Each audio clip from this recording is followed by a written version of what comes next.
नमस्कार प्यारे बच्चों, प्रस्तुत हूँ मैं आपके समक्ष लेकर कक्षा 10 के क्षितिज पुस्तक का लखनवी अंदाज पाठ लेकर। इस पाठ के लेखक हैं यशपाल जी। इस पाठ में यशपाल जी ने सामंती वर्ग की बनावटी जीवन शैली पर कटाक्ष किया है, जो वास्तविकता से बेखबर कृत्रिम जीवन जीने की का आदी है। ऐसा वर्ग सामान्य जनजीवन से कोसों दूर रहते हुए स्वयं को विशिष्ट श्रेणी का मानता है। ऐसा नहीं है कि आज समाज में सामंती वर्ग या ऐसी मानसिकता के व्यक्ति नहीं हैं, वे तो हर काल में रहते हैं। आज के समय में भी इस परजीवी संस्कृति के वाहकों को समाज में देखा जा सकता है। इस बात को प्रमाणित करने के लिए लिखा गया है कि बिना किसी विचार के कहानी नहीं लिखी जा सकती, लेकिन इसे एक स्वतंत्र एवं मौलिक रचना के रूप में पढ़ा जा सकता है। विस्तार पूर्वक जानेंगे इस लखनवी अंदाज पाठ में कि लेखक यशपाल जी किस प्रकार एक स्वतंत्र लेखन लिखते हैं। आगे बढ़ने से पहले जान लेते हैं लेखक का परिचय। तो यशपाल जी हिंदी के प्रसिद्ध उपन्यासकार, कहानीकार एवं निबंधकार हैं। उनका जन्म वर्ष 1903 में पंजाब के फिरोजपुर छावनी में हुआ था। इनकी प्रारंभिक शिक्षा कांगड़ा में हुई तथा इन्होंने लाहौर के नेशनल कॉलेज से बीए किया। इन्होंने क्रांतिकारियों के संपर्क में आकर असहयोग आंदोलन में भाग लिया तथा चंद्रशेखर आज़ाद, भगत सिंह व सुखदेव के साथ भी कार्य किया, जिसके कारण इन्हें कई बार जेल जाना पड़ा। इन्होंने कई बार विदेशों का भी भ्रमण किया था। यशपाल जी ने आम आदमी की आर्थिक दुर्दशा, उसके जीवन की विडंबनाओं को अपनी कहानियों के माध्यम से प्रकट किया है। इनकी रचनाएं समाज में फैली विषमता व रूढ़ियों पर प्रहार करती हैं। उनकी प्रमुख कहानियां हैं पिंजरे की उड़ान, ज्ञानदान तर्क का तूफान, फूलों का कुर्ता आदि। अमिता, झूठा सच, दिव्या इनके प्रमुख उपन्यास हैं।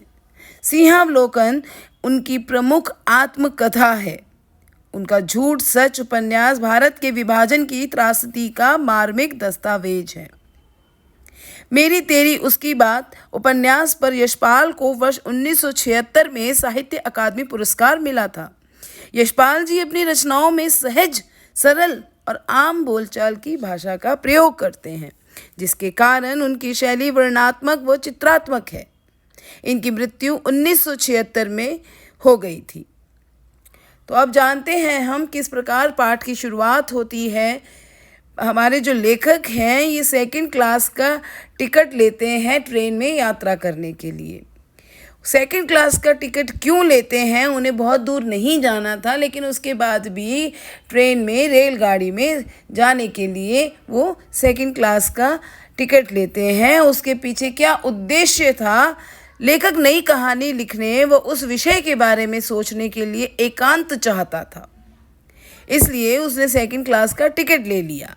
साथ ही उसकी इच्छा यह भी थी कि वह रेल की खिड़की से मार्ग में आने वाले प्राकृतिक दृश्यों को देखकर कुछ सोच सके। लेखक चाहता तो बहुत दूर नहीं जाना था, बिना टिकट के भी यात्रा कर सकता था, परंतु उसे अपनी नई कहानी का विषय सोचना था और इसीलिए वो चाहता था वो ट्रेन में सेकंड क्लास का टिकट लेकर एकांत में बैठकर नई कहानी का विषय सोचे और प्राकृतिक दृश्यों का भी आनंद ले। और उसने ये सोचकर ट्रेन में चढ़ने की कोशिश कर रहा था कि उसे ट्रेन में एकांत मिलेगा, वो अकेला होगा और एकांत में रहकर अपनी नई कहानी का विषय सोचेगा। अब जैसे ही जो लेखक है वो डिब्बे में चढ़ता है, ट्रेन के डिब्बे में, तो वो देखता है कि उसके सोच के बिल्कुल विपरीत हुआ। जिस डिब्बे में लेखक चढ़ा उसमें पहले से ही एक नवाब साहब पालथी मारे बैठे हुए थे। उनके सामने 2 ताज़े खीरे तौलिए पर रखे हुए थे। तो नवाब साहब ने लेखक को देखा और लेखक ने नवाब साहब को देखा। नवाब साहब पालथी मारे बैठे हुए थे, उनके सामने 2 खीरे तौलिए पर रखे हुए थे। लेखक के उस डिब्बे में चढ़ने पर नवाब साहब ने कोई उत्साह नहीं दिखाया। साफ पता चल रहा था कि लेखक को देखकर नवाब साहब प्रसन्न नहीं थे। ऐसा लग रहा था जैसे उनके चेहरे पर असंतोष की छाया पड़ गई हो। लेखक के उस डिब्बे में चढ़ने पर नवाब साहब ने कोई उत्साह नहीं दिखाया। लेखक को लगा कि नवाब साहब उसके इस डिब्बे में आने से इसलिए खुश नहीं हैं क्योंकि किसी सफ़ेद पोश के सामने खीरे जैसी साधारण खाद्य सामग्री खाने में उन्हें संकोच हो रहा था। लेखक ने भी अपने सामने की बर्थ पर बैठकर आत्मसम्मान में उनकी ओर से दृष्टि हटा ली। जब लेखक ने देखा कि नवाब साहब उनसे बात करने में बिल्कुल भी रुचि नहीं दिखा रहे हैं और उनको नज़रअंदाज करने की कोशिश कर रहे हैं, तो लेखक भी अपनी ऐंठ में सामने वाली सीट पर जा कर के बैठ जाता है और उसी प्रकार नवाब साहब को नज़रअंदाज करता है जैसे वो कर रहे थे। साफ नवाब साहब को देख कर के पता चल रहा था कि किस प्रकार वो उनको देखकर खुश नहीं हैं। अब शुरू होता है नवाब साहब का लेखक, नवाब साहब और खीरे का सिलसिला। लेखक तिरछी नज़रों से नवाब साहब की ओर देख रहे थे। कुछ देर गाड़ी की खिड़की से बाहर देखकर स्थिति पर गौर कर रहे थे। जब बहुत देर हो गई तो नवाब साहब को लगा कि वह खीरे किस प्रकार खाएं। अब नवाब साहब तो अपनी नवाबी के लिए प्रसिद्ध हैं और उनके सामने रखे हुए थे साधारण से खीरे।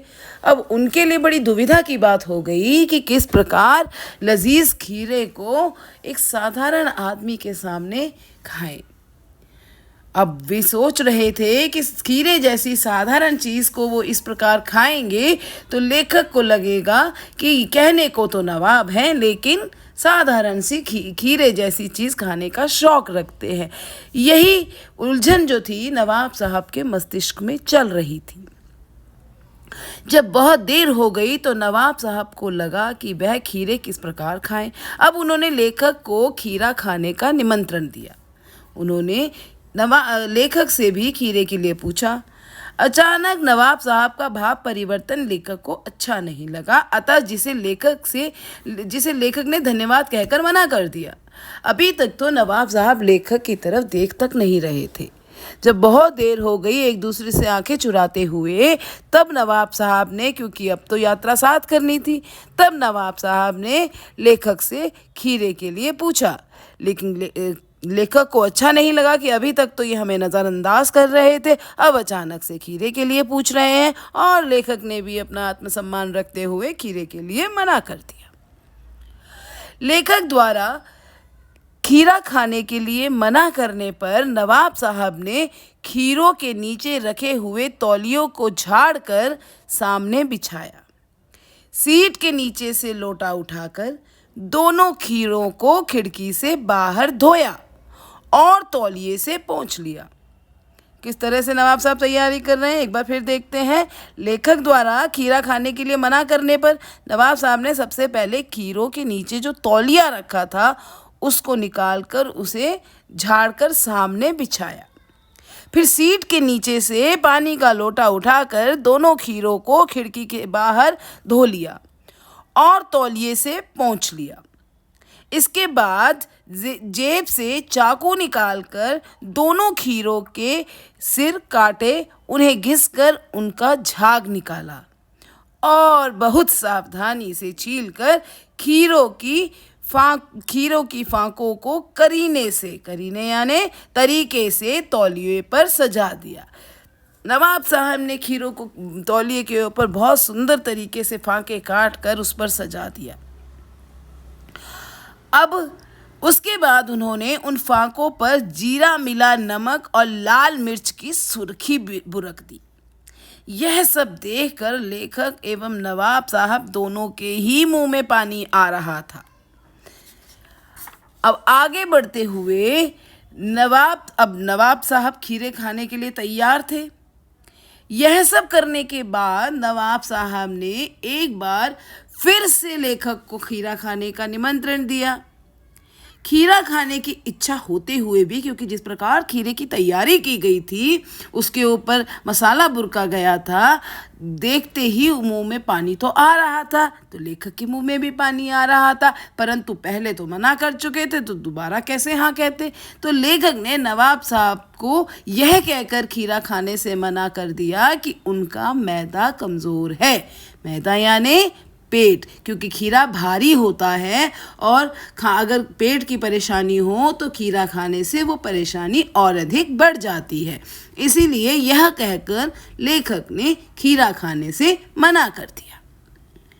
अब क्योंकि वो पहले भी नवाब साहब को खीरा खाने से मना कर चुके थे, तो अब तो ये आत्मसम्मान की बात हो गई थी। मन तो कर रहा था खीरा खाने का, लेकिन मैदा कमज़ोर है कह के लेखक ने नवाब साहब से मना कर दिया। नवाब साहब ने खीरों की फांकों को देखा और खिड़की से बाहर देखकर लंबी सांस ली। फिर नवाब साहब ने फांकों को आंख मूंद कर सूंघा, स्वाद का आनंद लिया और उन फांकों को एक एक करके खिड़की से बाहर फेंक दिया। सुना आपने क्या कहा? किस प्रकार नवाब साहब ने एक अजीबोगरीब अंदाज में खीरा खाया। उन्होंने पहले खिड़की के बाहर देखकर एक लंबी सांस ली और लंबी सांस लेने के बाद नवाब साहब ने खीरे की एक एक फांक को उठाया, अपने होठों तक लाए, उसकी खुशबू को सूंघा और ऐसे सूंघा कि उसकी खुशबू से अपनी आंखें भी मूंद ली, मानो खुशबू से ही उन्हें उसका पूरा स्वाद आ गया हो और पानी गले से उतरता हुआ भी नज़र आ रहा था। और पानी गले से उतरते ही उन्होंने मुंह के पास ला करके खीरे की फांक को खिड़की के बाहर फेंक दिया। ऐसा ही उन्होंने खीरे की हर फांक के साथ किया। मुंह के पास लाए, लंबी सांस लेते हुए उसकी खुशबू सूंघी, उसका स्वाद लिया और उसका रसास्वादन गले से उतरता हुआ नजर आया और फिर उन्होंने प्रत्येक खीरे की फांक को खिड़की से बाहर फेंक दिया। इसके बाद नवाब साहब ने लेखक की ओर देखते हुए तौलिए से हाथ और होंठ पोंछ लिए। लेखक को लगा जैसे वह उनसे कह रहे हों कि यह है खानदानी रईसों का तरीका। इसके बाद लेखक को नवाब साहब के मुंह से भरे पेट की ऊंची डकार का स्वर भी सुनाई दिया। यहाँ तक तो ठीक था कि लेखक की नवाब साहब ने खीरे खाने का ये एब्स्ट्रैक्ट तरीका दिखाया, क्योंकि अब कुछ तो खास अपनी कहीं ना कहीं तो नवाब साहब को अपनी नवाबी दिखानी थी, क्योंकि खीरे जैसी साधारण चीज़ खाने के शौकीन नवाब साहब रखते हैं। ये बात कैसे हजम हो पाती। और वैसा ही लेखक सोच भी रहे थे मन ही मन में कि इतने बड़े नवाब साहब बनते हैं और खीरे जैसी साधारण सी चीज़ के शौकीन हैं, तो उन्होंने उसी साधारण सी चीज़ में एक नया तरीका, नवाबी तरीका दिखा दिया और खीरे की फांकों को लगातार बाहर फेंकते हुए इस प्रकार लेखक की तरफ देखा मानो ये कह रहे हो ये है खानदानी रईसों का तरीका। तो देखकर और फिर जब सब कुछ खा पी के तौलिए से हाथ मुंह पोंछकर जब वो लेट गए तो उनके मुंह से डकार का स्वर भी सुनाई दिया, जिसे सुनकर के लेखक दंग रह गया कि ठीक है, नवाबी दिखाने के लिए उन्होंने ये खीरे का खाने का तरीका दिखाया, लेकिन डकार का स्वर भी सुनाई दिया। इसे सोचकर लेखक के मन में ये विचार आया कि नवाबी तरीका तो ठीक है, लेकिन इस तरह के खाने के तरीके से पेट भी भर सकता है। ये देखकर लेखक के चक्षु खुल गए, उसकी आंखें खुल गईं, क्योंकि ये एक नया तरीका था जो उसको दिखाई दिया था। यह देखकर लेखक के ज्ञान चक्षु कुछ ऐसे खुल जाते हैं और वे सोचते हैं कि जब खीरे की सुगंध और स्वाद की कल्पना मात्र से पेट भर जाने की डकार आ सकती है, तो बिना विचार, घटना और पात्रों के लेखक की इच्छा मात्र से नई कहानी की रचना क्यों नहीं बन सकती। लेखक व्यर्थ ही नई कहानी का विषय सोचने में लग रहा था। यहाँ तो अब उसे ये तरीका देख कर के, खीरे खाने के इस तरीके से देखकर, और जिससे पेट भी भर गया नवाब साहब का, उसे देखकर ये लगा लेखक को कि इस तरह से तो बिना पात्र बिना विषय के कहानी की रचना भी की जा सकती है। तो लेखक का यह कथन कि बिना विचार, घटना और पात्रों के भी क्या कहानी लिखी जा सकती है, यह नई कहानी आंदोलन के कथाकारों पर किया गया एक व्यंग्य है।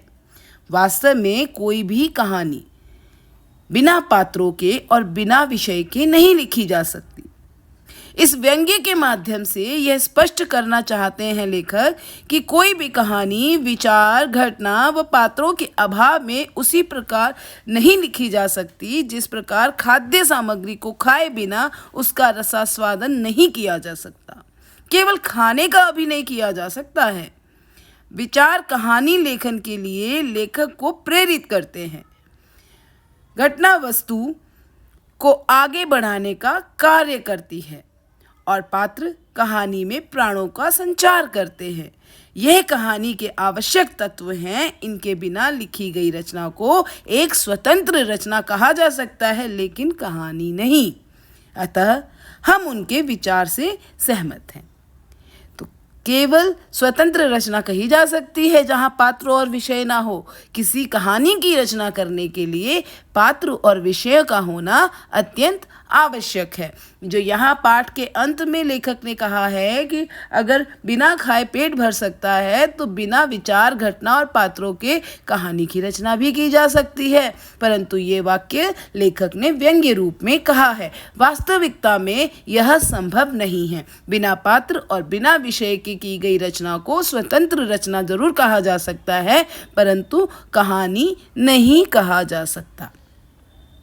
इसी प्रकार आपने देखा कि किस प्रकार इस पाठ में नवाब साहब ने अपनी नवाबी दिखाने के कारण उन्होंने एक नया खीरा खाने का तरीका इस पाठ में हमें दिखाया, और किस प्रकार लेखक ने यह व्यंग्य किया कि इस प्रकार खाने के तरीके से अगर पेट भरा जा सकता है तो बिना विषय और पात्र के कहानी की रचना भी की जा सकती है।